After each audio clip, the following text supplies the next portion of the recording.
आजकल social media पे सब कुछ मिल जाता है। मैं सडनली अपने फेसबुक पेज को थोड़ा-सा स्क्रॉल कर रही थी और एक न्यूज़ मुझे उसमें मिला। विकास नगर के थाने में धरना दिया जा रहा था काफ़ी महिलाओं द्वारा। तो जब मैंने मामले का जानना चाहा तो पता चला कि विकास नगर के एक प्रतिष्ठित डॉक्टर, नाम नहीं लेना चाहूँगी क्योंकि किसी की छवि को ऐसे धूमिल करना भी ठीक नहीं होता है। उसमें ये बताया गया कि वो डॉक्टर द्वारा एक उसी के स्टाफ के साथ छेड़छाड़ हुई है और ऐसा 2 बार हुआ है। एक बार चेकिंग करने के बहाने और दूसरे दिन फिर दोबारा बुलाया गया और फिर चेक करने के बहाने गलत तरीके से टच किया गया और काफ़ी आरोप उन पर लगे हैं। और साथ में मैंने न्यूज़ में ये भी देखा कि उसमें जो है 376 का मुकदमा दर्ज हो गया है और अभी तक गिरफ्तारी नहीं हुई है। गिरफ्तारी वारंट भी इशू हो चुके हैं। मैं ये तो नहीं कहूँगी कि ये मामला कितना सही है और कितना गलत है, क्योंकि इसकी पुष्टि मैं नहीं कर सकती। इसकी पुष्टि तो सिर्फ वो लड़की कर सकती है जिसके साथ ये हुआ है, या वो डॉक्टर कर सकता है जिसने ये सब किया है। मैं तो सिर्फ अपने विचार इसके बारे में रखना चाहती हूँ और मैं ये कहना चाहती हूँ कि इस तरीके की घटनाएं हो क्यों जाती है। लोग कहते हैं डॉक्टर भगवान होता है, ये होता है। मैं ऐसे डायलॉगबाजी भी नहीं करूँगी क्योंकि मुझे उस तरफ जाना ही नहीं है। अभी कुछ दिन पहले, कुछ 1-2 महीने पहले आप लोगों ने देखा ही होगा, मैंने उस पर वीडियो भी बनाई थी शाकुंभरी अस्पताल पे। वहाँ पर भी ऐसे ही कुछ आरोप लगे थे और इस टाइप में कुछ था, धरने दिए गए थे। बाद में उसका क्या हुआ क्या नहीं हुआ ये मैं नहीं जानती, लेकिन वो भी इशू काफ़ी उछला था और काफ़ी न्यूज़ में भी आया था। ये इशूज़ काफ़ी बार आ जाते हैं। मैं किसी पर आरोप नहीं लगा रही हूँ और ना मैं ये कह रही हूँ कि क्या वो व्यक्ति ने ऐसा किया है या नहीं किया है, लेकिन मैं सिर्फ इतना कहना चाहती हूँ कि अगर कोई व्यक्ति ऐसा करे तो मानवता कहाँ चली जाती है। क्या इनके घर में इनकी बीवियाँ नहीं होती है? उनको क्यों नहीं छेड़ते हो यार तुम लोग? क्यों किसी लड़की को, किसी की बेटी को, किसी की बहन को, किसी की माँ को उन पर ऐसे हाथ फेरते हो? हमें किस तरीके से टच किया जा रहा है हम बहुत अच्छे से समझते हैं। और टच क्यों कर रहे हो? अगर किसी लड़की ने आपको परमिशन ही नहीं दी है कि मेरे साथ ये सब करो, तो आप क्यों कर रहे हो? आपको परमिशन मिली थी क्या? नहीं थी ना आपको परमिशन, तो आप क्यों ऐसी हरकत करते हो और क्यों इस तरीके से बदनाम होते हो? पहले बहुत ज़्यादा नाम कमाते हो और फिर ऐसी एक हरकत करने के बाद आप खुद को नीचे गिरा देते हो। घर में बीवियाँ हैं यार तुम्हारे, तुम उन्हें क्यों नहीं छेड़ते हो जा कर के? क्यों किसी की बहन, बेटी, माँ को छेड़ते हो? अगर तुम्हारी खुद की बेटी को ऐसे छेड़ा जाए तो फिर तो तुम बंदूक लेकर के खड़े हो जाओगे और कह दोगे कि मेरी बेटी के साथ ये हो गया। दूसरे की बेटी अपनी बेटी नहीं लगती क्या तुम लोगों को? शाकुंभरी अस्पताल में भी ऐसा ही कुछ हुआ था।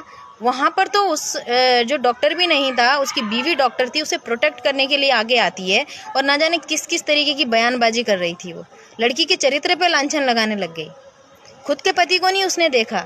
अगर उसका पति गलत है तो उसे गलत बोलना चाहिए था, उसे सामने लाना चाहिए था, उसने इंटरव्यू देना चाहिए था। मुझे ऐसी औरतों पर भी बहुत शर्म आती है जो ये जानती भी हैं कि उनके पति ने गलती की है, फिर भी उसका साथ देंगी। क्यों देते हो तुम साथ? कई बार मैंने देखा है कि जितने भी छोटे छोटे बच्चे होते हैं जो कि माइनर है, लड़कियां हैं, उनके साथ सेक्सुअल ऑफेंस हो जाते हैं और बड़े बड़े लोग उनके साथ करते हैं। मुकदमे दर्ज होते हैं, जेल होती है, फिर बाद में सोचते हैं कि ये मुकदमा वापस हो जाए और हम छूट जाएं। क्यों छूट जाओ तुम? अगर तो खैर आपने वो अपराध नहीं किया है और लड़की ने आपको झूठा फंसाया है, मैं ये उस मामले की बात नहीं कर रही हूँ, लेकिन अगर किसी पे आरोप लगा है तो वो बहुत अच्छे से जानता है कि उसने ऐसा किया है या नहीं किया है। ये किसी और को बताने की ज़रूरत नहीं है, पर फिर भी ऐसी चीज़ें हो जाती हैं। कुछ मामले दब जाते हैं, कुछ सामने आ जाते हैं। कई बार देखे वर्किंग प्लेस, मैं हॉस्पिटल की बात नहीं कर रही हूँ कि वहीं पर ऐसी कोई छेड़छाड़ होती है।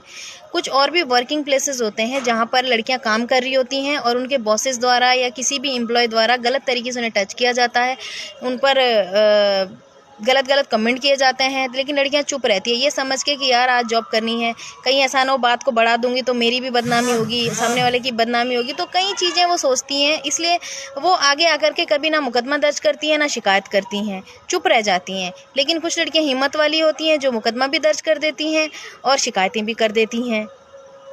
आज ये जो विकास नगर वाले डॉक्टर की हरकत हुई है या जो भी न्यूज़ में आ रहा है, इसकी सच्चाई या तो वो डॉक्टर जानता है या वो लड़की जानती है।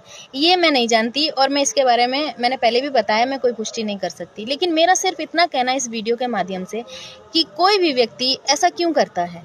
क्या उस वक्त जब वो छेड़छाड़ कर रहा हो किसी लड़की के साथ, क्या उसको अपनी माँ, बहन, बीवी याद नहीं आती, बेटी याद नहीं आती?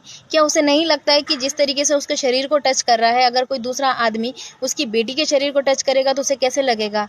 और कुछ इस टाइप के जो व्यक्ति होते हैं ना, उनकी मानसिकता होती है कि लड़की जो है वो कैरेक्टरलेस होती है।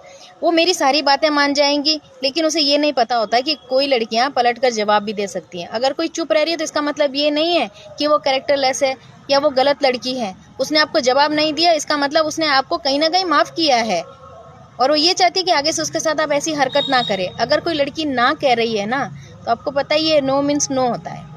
वो नहीं चाहती कि आप उसे छुओ, और छुओगे क्यों? आपको किसने अधिकार दिया उसे टच करने का या उसके साथ छेड़छाड़ करने का? अगर इतना ही छिड़वाने की आदत है यार, तो अपनी बेटियों को भी खड़ा कर दो ना दूसरे आदमियों के आगे, फिर कैसा लगेगा? आई एम सॉरी मैं इस तरीके की बातें बोल रही हूँ, लेकिन मुझे बहुत गुस्सा आता है ऐसे व्यक्तियों पर। और मुझे बहुत अच्छा लगता है कि कोई लड़की अगर किसी के साथ इस तरीके की हरकत हो जाए और वो हिम्मत करके आगे आती है, मैं सैल्यूट करती हूँ ऐसी लड़कियों को।